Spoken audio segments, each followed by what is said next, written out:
Ever since mechanical scaling was introduced, the mines at Ameberg, Boliden and LKAB have used different scaling methods. The machines they used gave poor accessibility and high maintenance costs.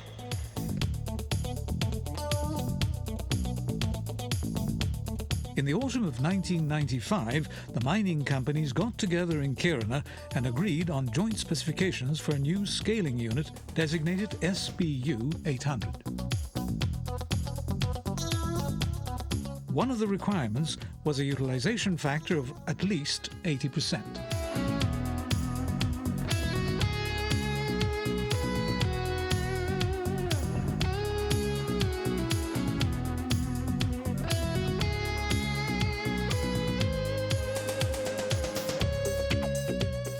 In competition with a large number of other suppliers, Jama SBU800 were awarded the contract to supply the new generation of scaling units. They had the best technical solution and extensive experience of manufacturing mining machinery. In the autumn of 1996, the first of these scaling units was delivered to the Petiknäs mine in West Bothnia, and during the next 12 months, a further 11 units were supplied to the Swedish mining industry.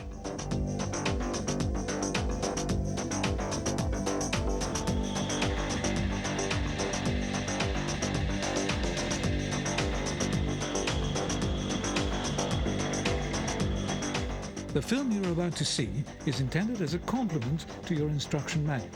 It consists of 3 parts.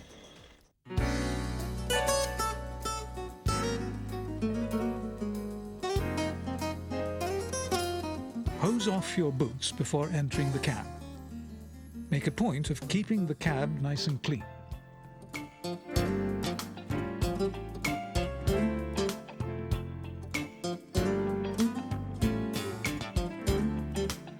Use the seat adjustments to give you a safe, comfortable driving position.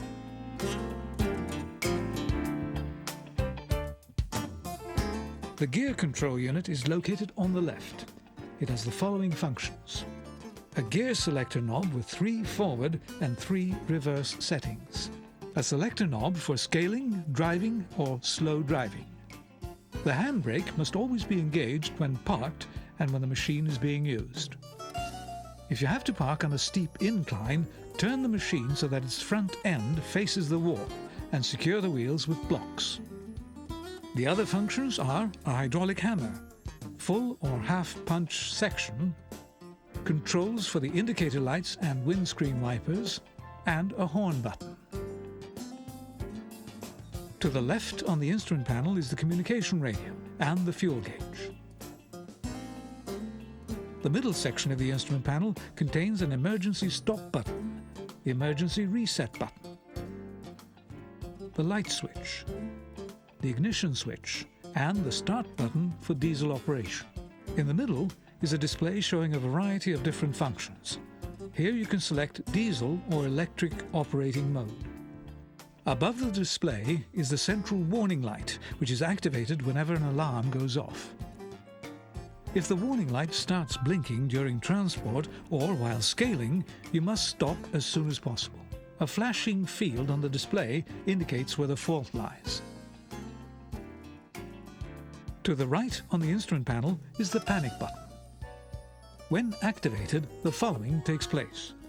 The diesel engine starts up and runs at higher than normal RPM. The reverse gear is automatically engaged.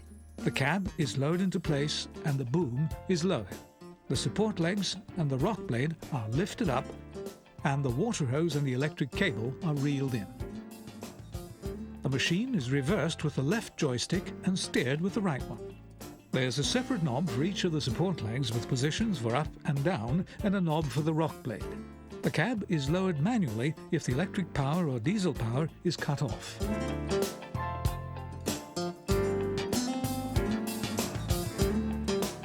The circuit breakers are placed on the right, along with the radio cassette unit, the joystick. All of these functions are described in greater detail in your instruction manual.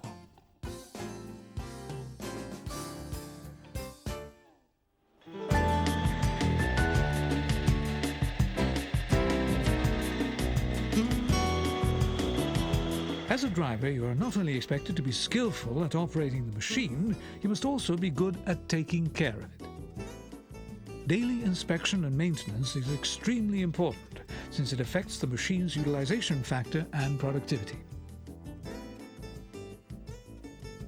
You are required to wear the prescribed protective gear at all times.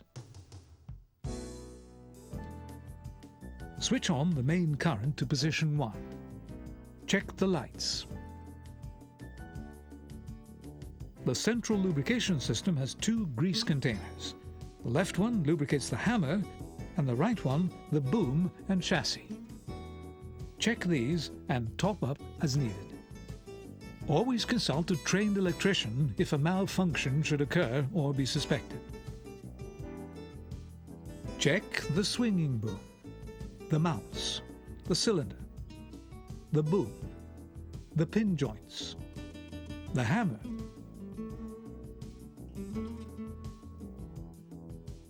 the pivot, the pins, the wheels, the filter housings, the couplings, the cables, and the V-belts.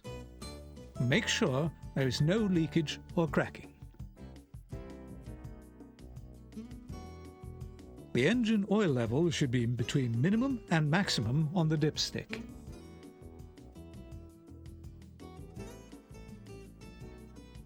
Check the cotter pins, seals, hoses and expiry date on the fire extinguishers and on the automatic firefighting system.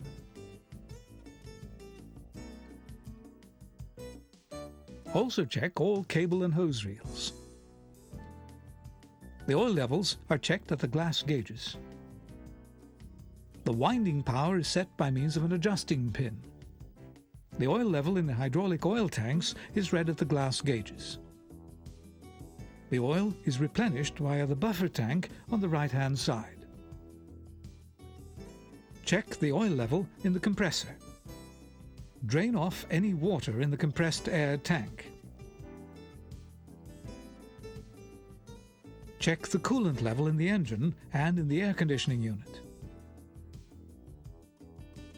With a cold engine, there should be 10 centimeters of oil on the dipstick, and with a warm engine, the oil should be between minimum and maximum. If the tank has been allowed to run dry, ventilate the fuel system.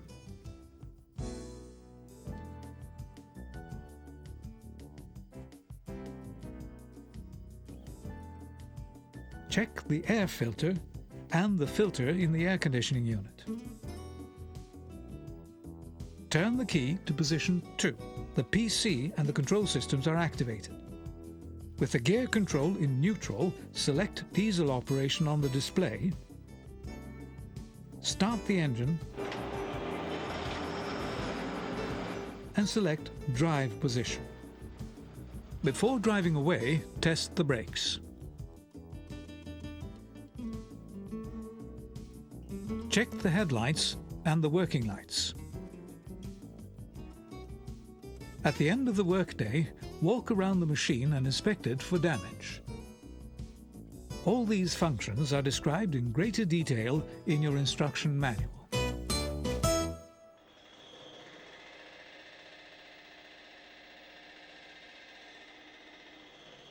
In scaling, most, not all, of the blast-damaged rock is removed, since even loose rock can have a stabilizing influence. Correctly performed scaling is a prerequisite for successful, effective reinforcement.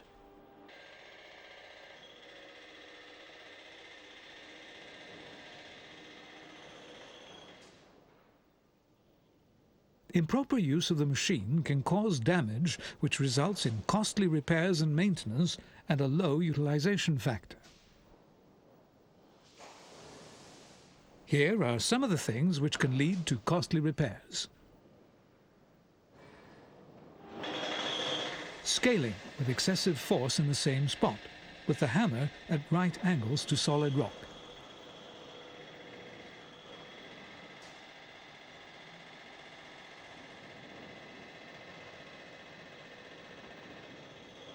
Heavy braking.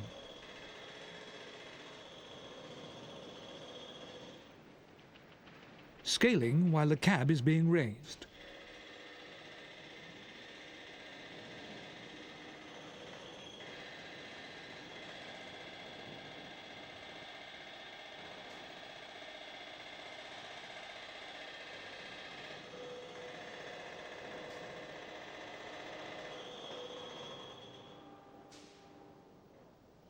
Shifting the machine by means of the boom.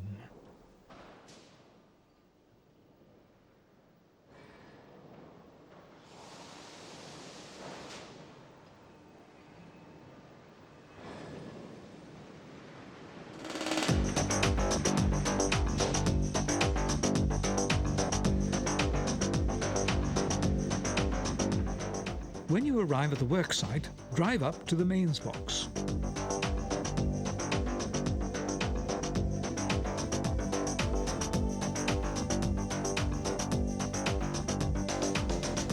Check the cable terminal and connect it.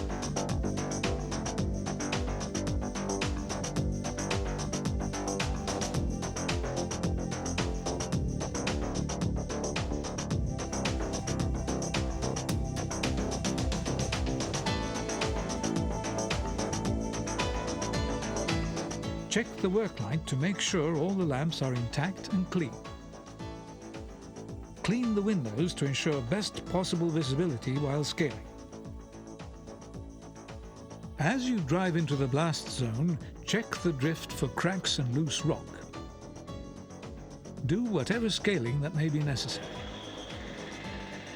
It's important to inspect all surfaces closely, since displacement and movement in the rock can cause cracking in drifts that have already been scaled. On reaching the blast zone, make sure that there are no failed holes. If there are, they must be detonated before you can start scaling. Lower the support legs and the rock blade.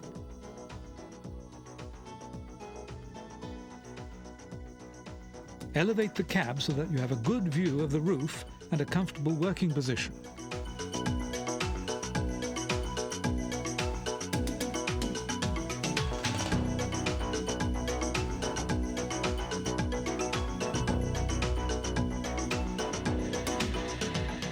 Scale the entire drift, working your way towards the gable. The segment from the next to the last blast zone requires a lot of scaling. To avoid excessive scaling, tap the rock gently with the hammer.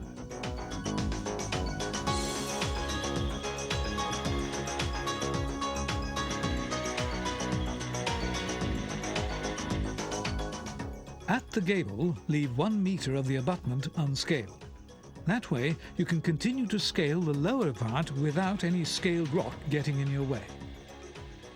If you leave the lower part unscaled, the cracked zones in the rock will cause problems in drilling and charging.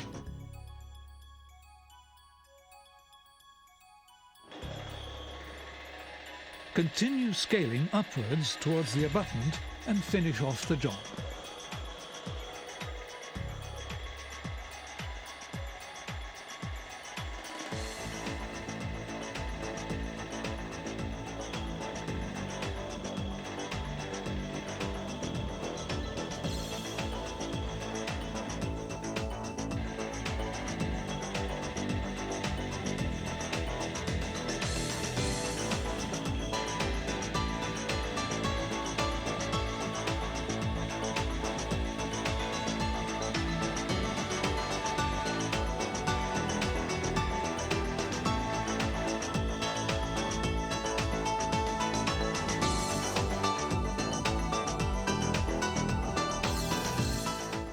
Thankful.